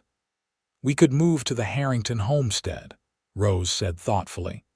"It's closer to town, has good water, established fields." Xander nodded, his expression carefully neutral. "Is that what you want, to reclaim your first husband's property?" Rose studied him, noting the tension in his shoulders, the careful way he avoided meeting her eyes. "You think I want to leave here," she realized. "To leave you." "I would understand," Xander said quietly. "That was your home, the place you shared with Elijah. It rightfully belongs to you and Thomas." Rose moved to stand before him, taking his hands in hers. "Xander, look at me." When he raised his eyes to hers, she could see their fear of losing her, losing the family they had just begun to build. "I don't want the Harrington homestead," Rose said firmly. "Yes, it was my home with Elijah and I have good memories there, but this is my home now. With you. This is where I want Thomas to grow up, where I want us to build our life together." The relief in Xander's expression was palpable. "Are you sure?" "The Harrington place is worth considerably more, I'm sure," Rose interrupted. "Besides, we can use the Harrington property as an investment, rent it out perhaps, or sell it and use the money to expand this ranch. This is where we belong, Xander, all of us." He pulled her close, burying his face in her hair. "I love you," he murmured, "more than I ever thought possible." "And I love you," Rose replied, lifting her face for his kiss. "Not the man who rescued me, though I'm eternally grateful for that, but the man I've come to know since, the man who treats me as an equal, who loves my son as his own, who rebuilt my trust in the goodness of people when I thought it was lost forever. That night, for the first time, Rose invited Xander to share her bed, not for passion, as she was still recovering from childbirth, but for closeness, for the simple comfort of being held through the night.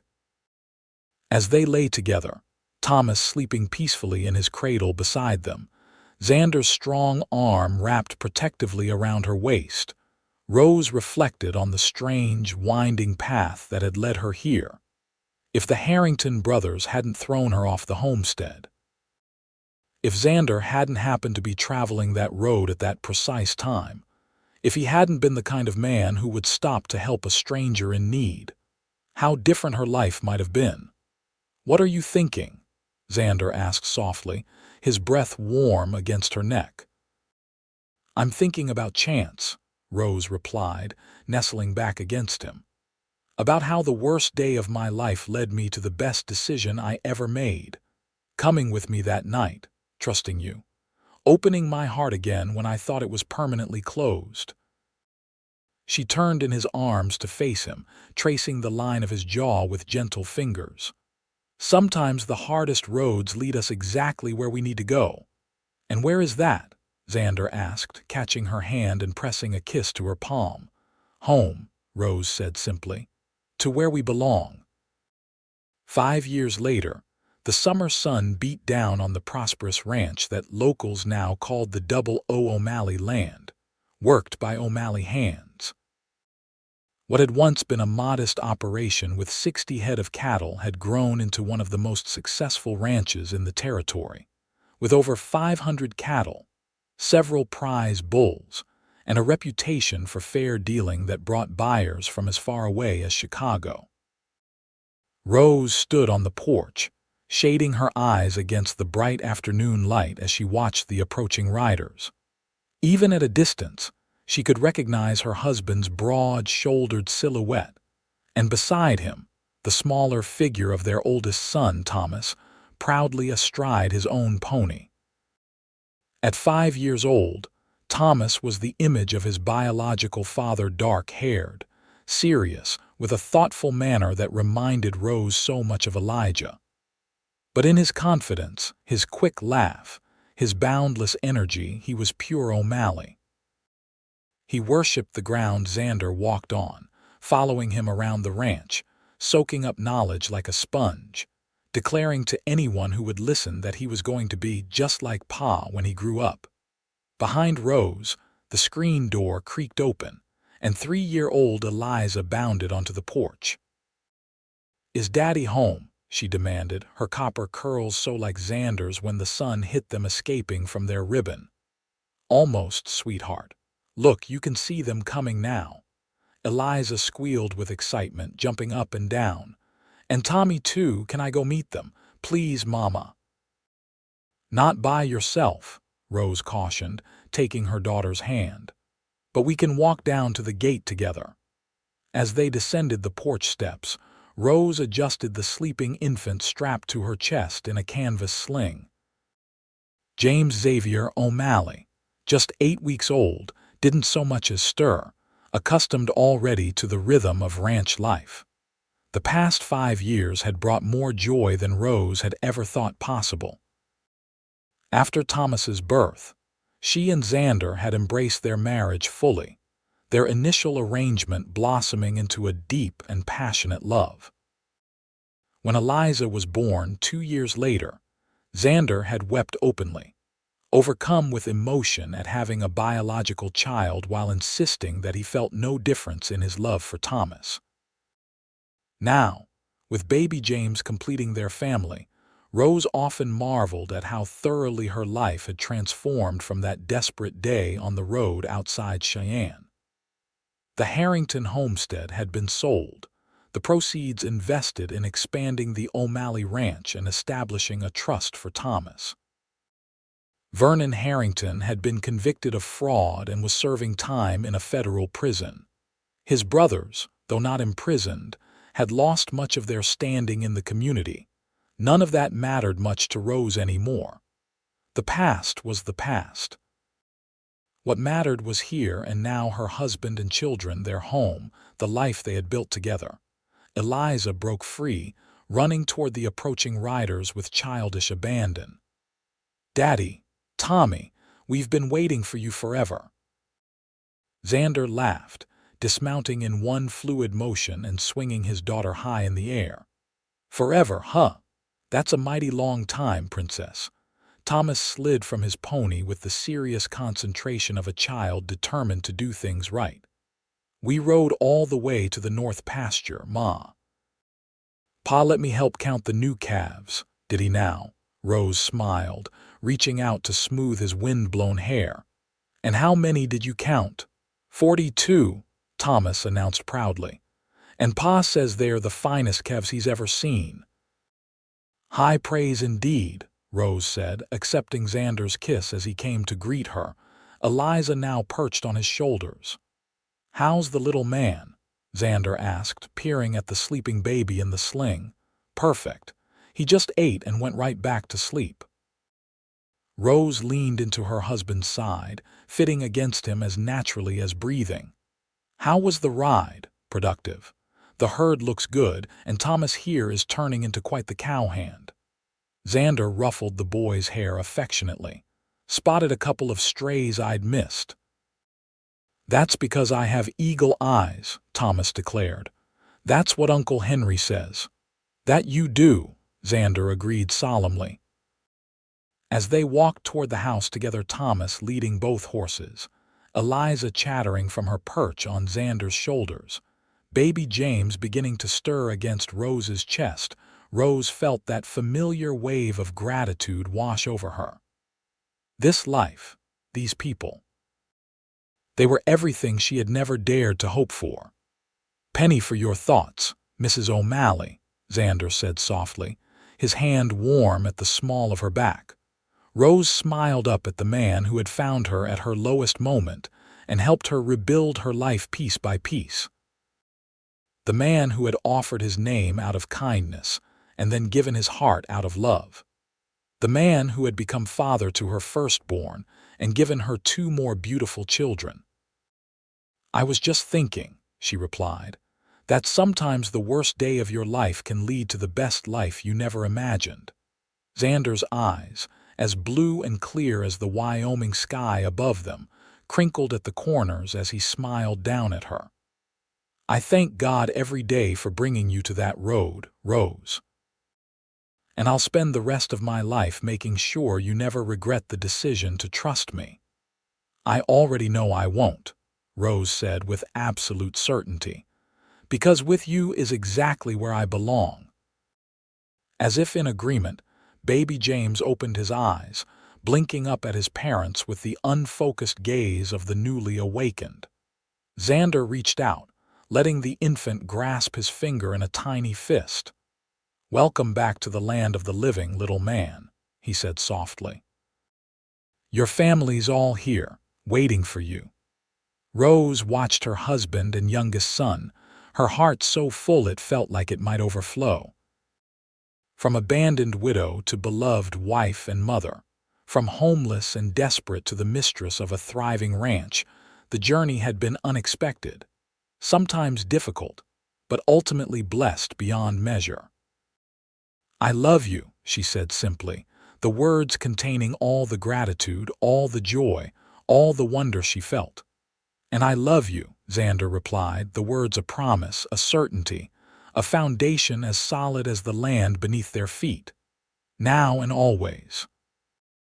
Together, surrounded by their children, they walked the final distance to the house that had become a home, the place where a desperate woman and a solitary cowboy had found, against all odds, a love worth building a life around.